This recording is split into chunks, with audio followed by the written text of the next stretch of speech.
Tom Vasel's top 100 games of all time. Some say that Tom is like a giant among men. Others say he's a little obsessed. I don't even have a top 10. Tom Vasel's top 100 games of all time. We're back, baby! We're getting closer and closer to the top. My name is Tom Vasel. This is my top 100 games of all time as of 2016. And now we are in the top 30 games. Now, when we go through these games, I always like to show off the pictures of them. There's lots of additions to these games. Sometimes I talk about games which are out of print. Never feel like you have to go out of your way to find these games. Even if you say, but that game was 26 on Vasel's list. That's true. But remember, that's 26 out of 100 amazing games I talked about. Some of these games are in print, some aren't. Unfortunately, we don't always say in our videos when they're in print or not because, first of all, we don't know when you're going to watch it. We're never sure what games are in print or not, but the fact is there's always amazing games in print at any given time. Our sponsor for our show is Cool Stuff Inc., and they have a great website that sells lots of games, and there's always amazing games there. And some of my top 100 games are on that list, so you can go check out the ones that are there.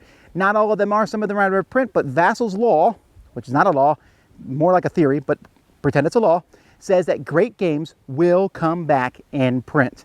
So if you see a game on my list and you're like, oh, I wish I could really play that game, hang on, you'll probably get a chance to do so very soon. With that being said, let's talk about some amazing games.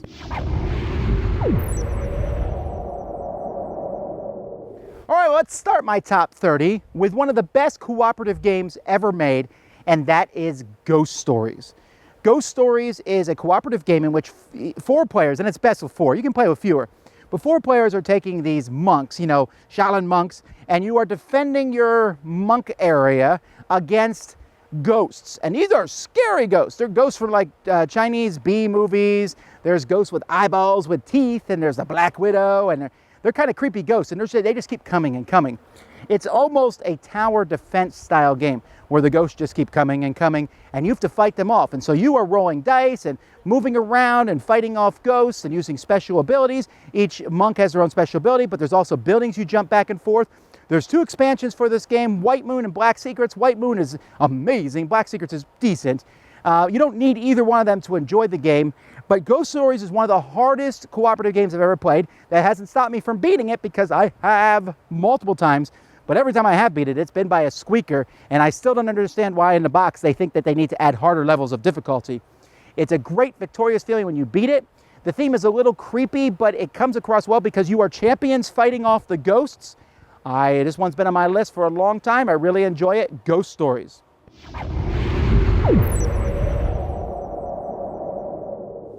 Now, if you've been watching this list, you know that I'm not a huge fan. You're not seeing a lot of games on here like Jenga and Topple and these dexterity games. But there's one dexterity thing that I really like, and that is flicking.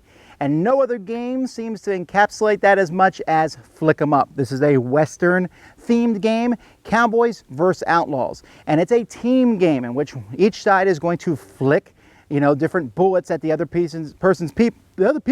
the other side's cowboys and knock them over. It is incredibly fun. It brings you all that flair of that romanticized Wild Wild West without a lot of rules. You're just flicking stuff, and it's also high quality components. It looks great. There are 2 expansions for it. Both expansions are exceptionally fun. The first one adds horses. The second one adds Native Americans with bow and arrows and tomahawks. And just every time I play this game, everyone gets into the flavor. It gives me a chance to wear my cowboy hats. You're standing around a table. Everyone's, you know, you can take a lot of people and just have team on team action. There's, you know, sometimes a game gets on my list because it's just fun. This is one of those games. Flick 'em Up.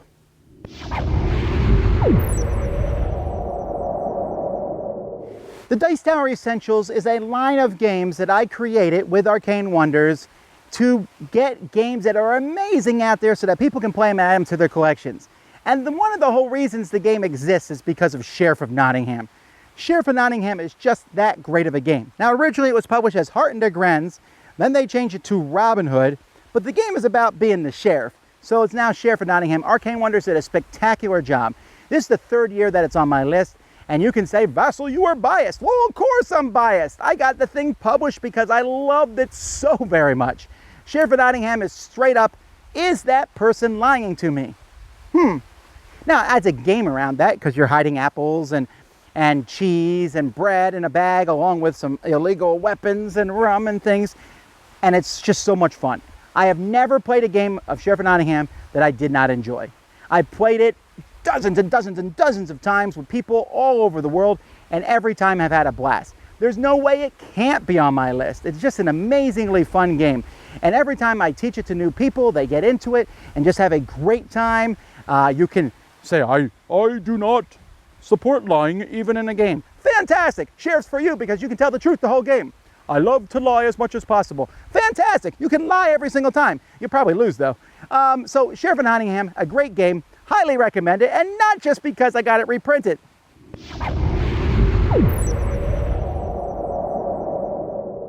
Okay, now we're at what I consider to be GMT's best game, and that is Twilight Struggle. Twilight Struggle is an epic game. It's been on my list since the game has come out. It is a two-player game in which one person is playing the communist USSR and the other person is playing the freedom-loving USA. And they're playing the Cold War. You play the Cold War pretty much from the end of World War II all the way up to the fall of the Berlin Wall and the fall of communism in general. And it is so full of history, and it is so full of tactical and strategic goodness. It is so full of, I have a card, and how am I going to use this card? Am I going to use it to help my opponent or help myself? And because sometimes a card helps yourself, but that helps your opponent also. Where am I going to fight? Are we going to fight in Europe? Are we going to fight in Africa? Are we going to go for Cuba? It's really cool. It certainly favors people who've played it before. There's a lot of really cool historical aspects to it. You learn from it. There's a lot going on in the game. They came out with a second edition a few years ago, which is just beautiful. Love this game a lot. Twilight Struggle.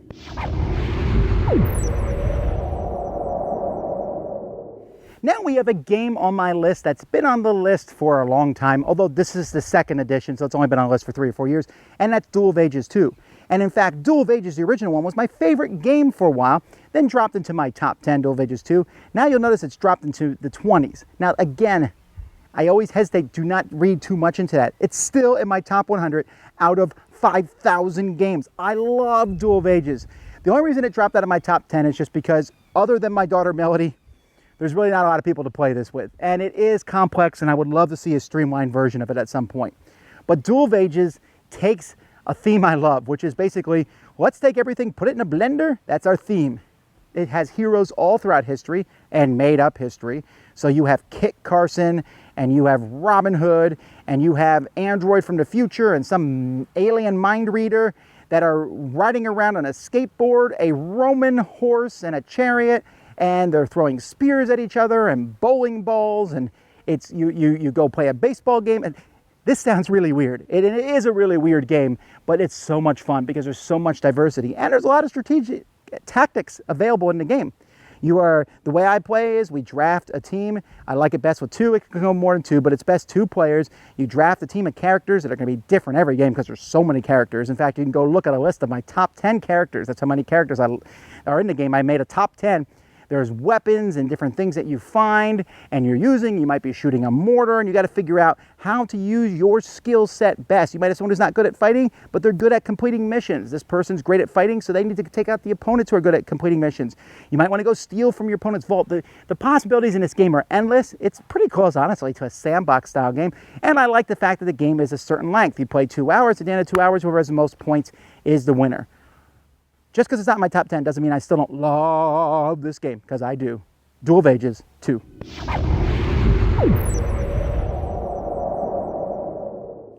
Now, I already talked about Race for the Galaxy and how much I like that game. Well, here's the game I like a little bit better. That's Roll for the Galaxy. Roll for the Galaxy made my list last year, and it will probably be on my list for a while because it includes so many things I enjoy. Hey, it's space. Yeah, great artwork. Woohoo! Dice. Building an economic engine. Yeah, dice cup, allocating dice to different things. Fantastic. Great number of scalability of players. Ooh, I like it. Yeah, it's better than Race for the Galaxy because I think Race for the Galaxy is best with 2 and 3. Roll for the Galaxy, I think, goes better with more players, so I like it better. Now, it's not that much better. I'll play one or the other, it doesn't matter.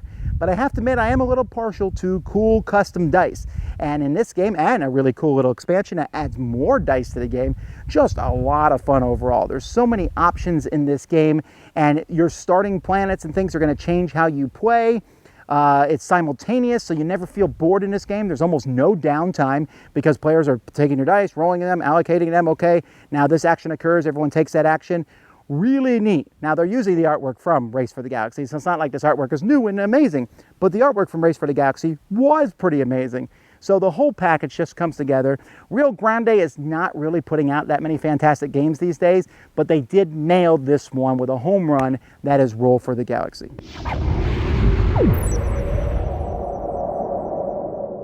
Well, here we go now. We are talking about a game that's been on my list almost since the beginning. Just wasn't out there the first years. And that's Battleground Fantasy Warfare. It's floated around in my top 10. It's still very high on the list. Battleground Fantasy Warfare is my favorite miniatures game, except, well, there's no miniatures in it. That's because this game uses cards as miniatures. It has a top-down look at cards, and you see all the troops that are running around the board, and you're moving them around and fighting each other. So why do I like it? Well, I like that aspect of it, right? I like the fact that I have more miniatures, technically, than most miniature players do in like a very small spot. Thousands of points of troops. But I also like the gameplay itself. I like the fact that you have all these units and you're running across the table, they fight, and they will continue to do what you've ordered them to do until you change their order. But you can't change everyone's orders all the time. So they might just be running in and closing and fighting with the opponent, or you might be giving an order to go off and do something else. I love that aspect. And then I just love the armies themselves. They're very different. It's one of the few games that lets me run a dinosaur army. Love dinosaurs. Now, they're coming out with a second edition of this game very soon. It's in new hands, so we'll wait to see what happens. Will it maybe go back up higher on my list? Will they take this game and make it even better? I hope so. This is one of those games you probably haven't heard of from Your Move Games, but it's certainly one I recommend.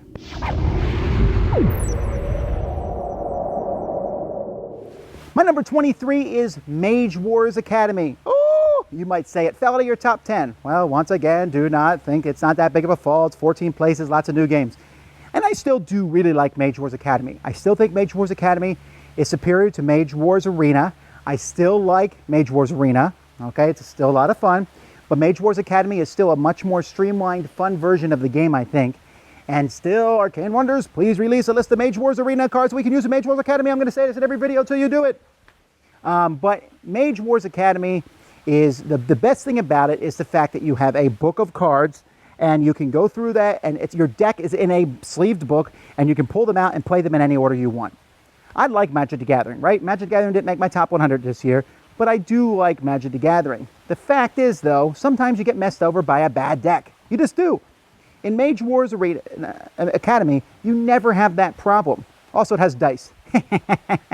And it has some really cool monsters and stuff. Just has a really cool flavor to it. It still probably needs a few more mages. There's only 4 out for Mage Wars Academy right now. We still need to see some more that it has the diversity that Mage Wars Arena has, but it's a really fun game, Mage Wars Academy.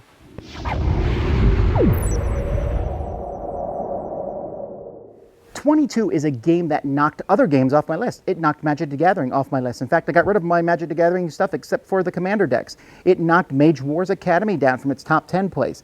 And this is a game called Codex. Codex from Sterling Games. I'll be honest, the box wasn't impressive looking.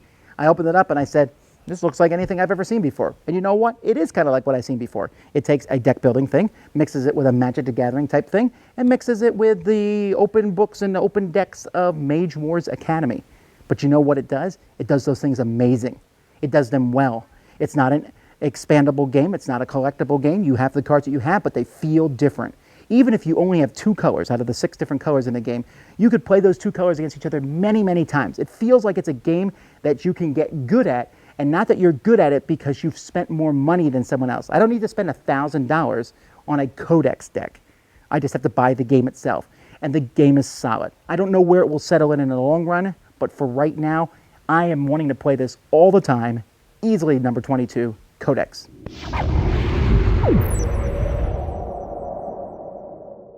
I think I'm coming to the conclusion that cooperative games are some of my favorite games because here at 21 we have yet another cooperative game, and I also tend to like cooperative games with miniatures, and this is Project Elite. Project Elite is so fun.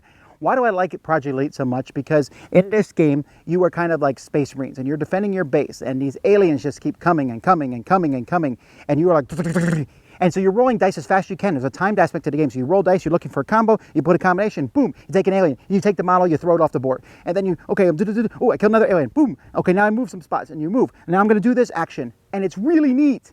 And there's like multiple maps and multiple missions per map and multiple difficulties. Big giant boss monsters come out. Oh, how are we gonna deal with this?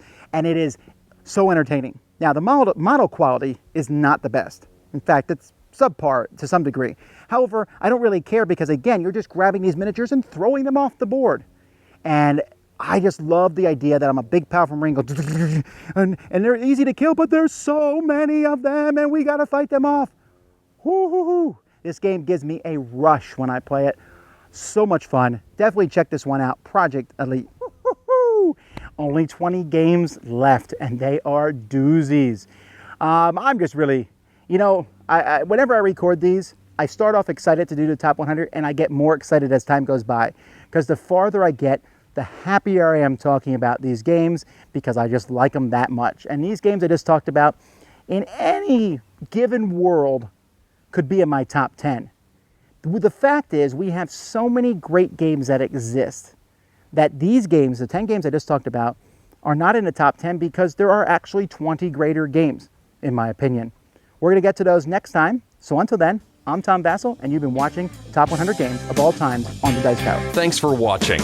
To see the rest of the Top 100 lists, check out our website at dicetower.com, where you can also find The Dice Tower, the premier podcast about board games.